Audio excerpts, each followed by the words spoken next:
கத்திரிக்காய் சாம்பார், கத்திரிக்காய் புளிக்குழம்பு, கூட்டு அந்த மாதிரி தான் சாப்பிட்டுருப்போம். இந்த கத்திரிக்காய் வறுவல் இது வந்து ரசம் சாதம், தயிர் சாதம், சாம்பார், கீரை அந்த மாதிரி குழம்புக்கெலாம் இது ரொம்ப ரொம்ப ஆப்டாக இருக்கும். இதுக்கு எண்ணெய் விட்டு ஃபஸ்ட்டு உளுந்து, ஜீரகம், அப்புறம் கடுகு நல்லா பொரிஞ்சு வந்துடுது. அந்த உளுந்தும் அப்படியே செவந்து வருது. அந்த டைமில் தட்டி வச்சுருக்கிற பூண்டை நான் தோலோடு தான் தட்டி போட்டிருக்கேன். அந்த பூண்டை சேர்த்துட்டேன். கருவேப்பிலை ஒரே ஒரு பச்சை மிளகாவை நான் சேர்த்துட்டேன். இப்போ வெட்டி வச்சுருக்கிற கத்திரிக்காய் இதில் சேர்க்குறேன். கத்திரிக்காயை நீல வாக்கில் தான் நான் வந்து வெட்டி வச்சுருக்கேன். அதை சேர்த்துட்டு இந்த எண்ணெயில் எல்லாமே கோட்டாகணும். அந்த கத்திரிக்காய் கோட்டாகிற அளவுக்கு அப்படியே கலந்து விடுங்க.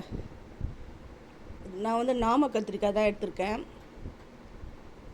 நீங்கள் உஜாலா அந்த மாதிரி வெரைட்டி இருந்தால் கூட நீங்கள் செய்யுங்க.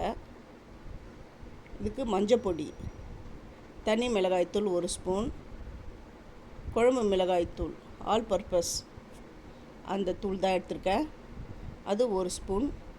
உப்பு வந்து தேவையான அளவு. இது எல்லாமே சேர்ந்து வரணும். அந்த அளவுக்கு இதை நல்லா பரட்டி விட்டுட்டு இதை மூடி போட்டு அப்படியே மூடி வைக்கணும்.